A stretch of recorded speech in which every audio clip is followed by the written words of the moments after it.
Steve here again from RC10T, and oh man, I don't think I can get this V4 motor to fit in this chassis. I'm in my back room again. You can see some previous builds that I've had on the channel.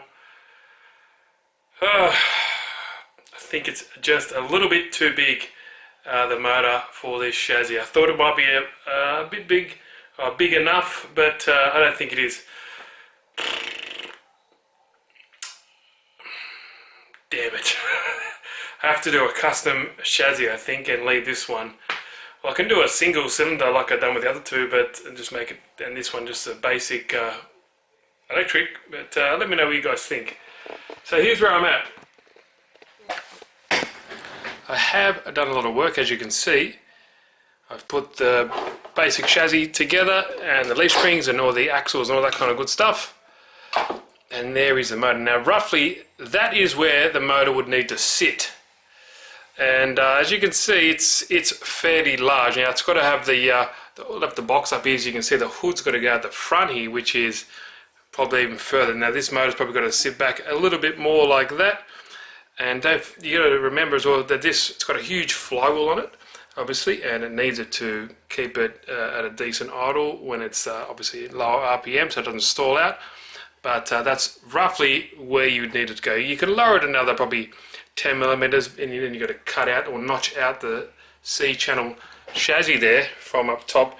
But that would obviously weaken the chassis itself, and that'll maybe twist too much. And I don't want that to happen because this has got about 3.5 horsepower. You got to think, and this is roughly it's a 1/12 scale based on a larger car, but these diffs. In it's probably be 1/10 scale, and it definitely does look like that. So I don't know, 3.5 horsepower into these dips. I'm not too sure, guys. Let me know what you guys think, but it might be a little bit too much. Now, when you think about it, so the motor's going to sit there. Now, I want a 2-speed transmission with reverse and brake, and that is this Revo 3.3 transmission, like I mentioned in the first video. Now, that would roughly sit round about there.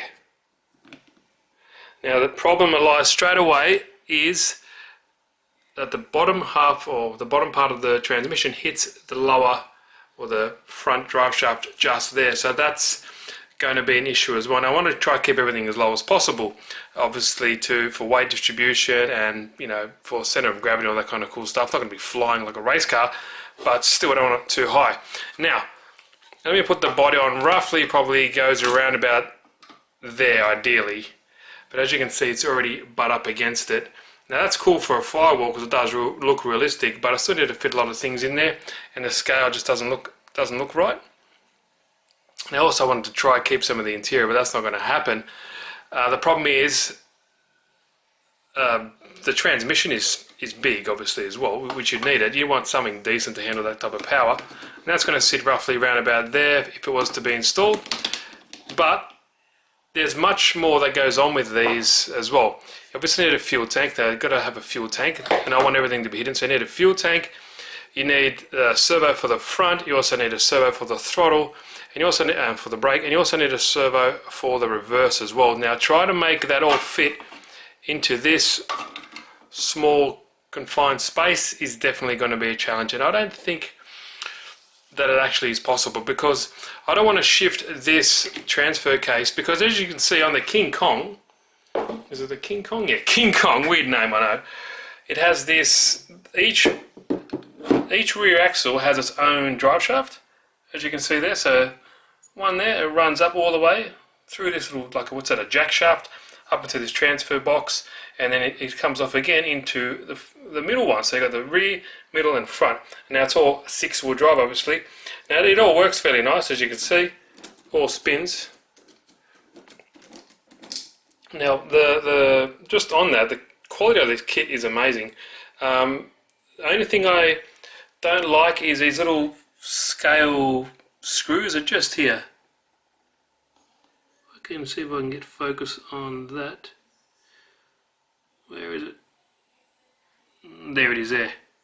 It's that little screw. Now there's no real tool for that. It's a tiny like 2mm hex bit. I don't have that. I've been replacing them with these much better cap heads. Now, for example, I need to get more cap heads for there, and there, but the integrity of it's there. As you can see, those scale screws would have went there, but I've replaced them with those cap heads. Much better, you get much better purchase. And as soon as you strip or start to go on these scale screws, it's finished. It's done. You might as well just chuck them in the bin. But yeah, the quality of the kit's fantastic. These diffs and the solid rear axles look great, and they look really realistic, especially the hubs. Like, check that hub out, and also the rear leaf springs. They look fantastic. No issues at all with the quality of the kit. No, I highly recommend it. Let me just flip it around. Like I said, the link's in the description when I go check it out. For what you get, I think it's awesome price. Looks really cool, eh? Definitely really scale. You can't really go wrong with it. Aluminium C-channel chassis, but I think if I put too much power, it'll flex a little bit too much. That's obviously suspension trouble, but I don't want it to twist. And the problem when it twists, the spur gear that's on the gearbox and mesh up with the bell housing on the motor, if it twists too much, you'll cause binding issues. Now, I had that a little bit with my crawler, but there's no big deal. The suspension's fairly soft and it seems to work out. But on this, it might be an issue. So, I'll check out these. See, I had to replace the little screws there because I stripped it out. But these are aluminium or metal, whatever you want to call them. So dilemma. I could do a single cylinder. If you want me to do that, leave a link in the description. Look, leave a comment down below if you want me to do the normal Toyan single cylinder like I've done with the truck and the Defender. But I think this guy needs to have its own custom chassis or an actual 1/8 vehicle. Now, I still love the hot rod idea, the rat rod look. I think that'll look sick with this, but maybe I just need to make up my own. I have a lot of cars here that I can maybe retrofit, cut up, use a chassis. Not too sure. I do like the idea of a scale chassis, like a C-channel type thing, like a hot rod or something like that, but I might end up just to a normal flat chassis and make it look like a really cool rat rod or something like that. I'm not too sure, but I definitely think that this is a little bit too small.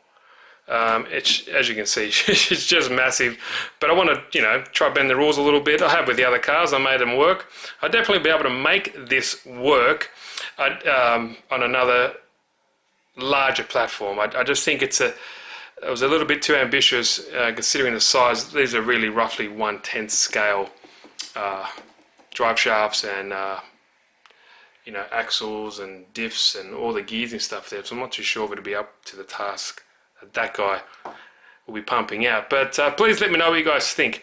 I might just continue with the build, put it together as an electric. I think I have a sound kit and like a light kit that might be able to fit into this, so that'll make it a little bit better. And I guess I can still rat it up or rod it up, or what do you want, rod it up, or just make it look like an old, really used Russian post-war vehicle.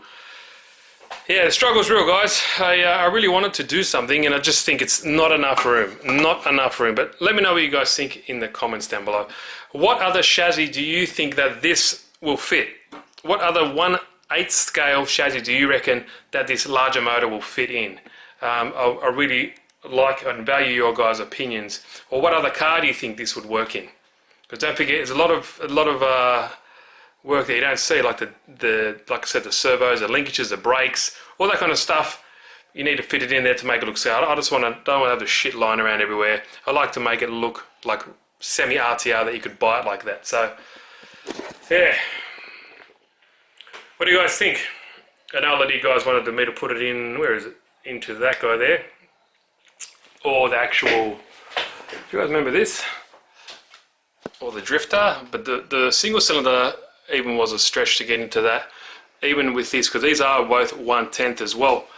Put it in the Porsche, that's a good idea. I'm not going to put it in. People said put it in a tank. The problem with the tank is the gearbox. You need a specific gearbox for a tank, because obviously you need left and right skid steer. So that's not going to happen.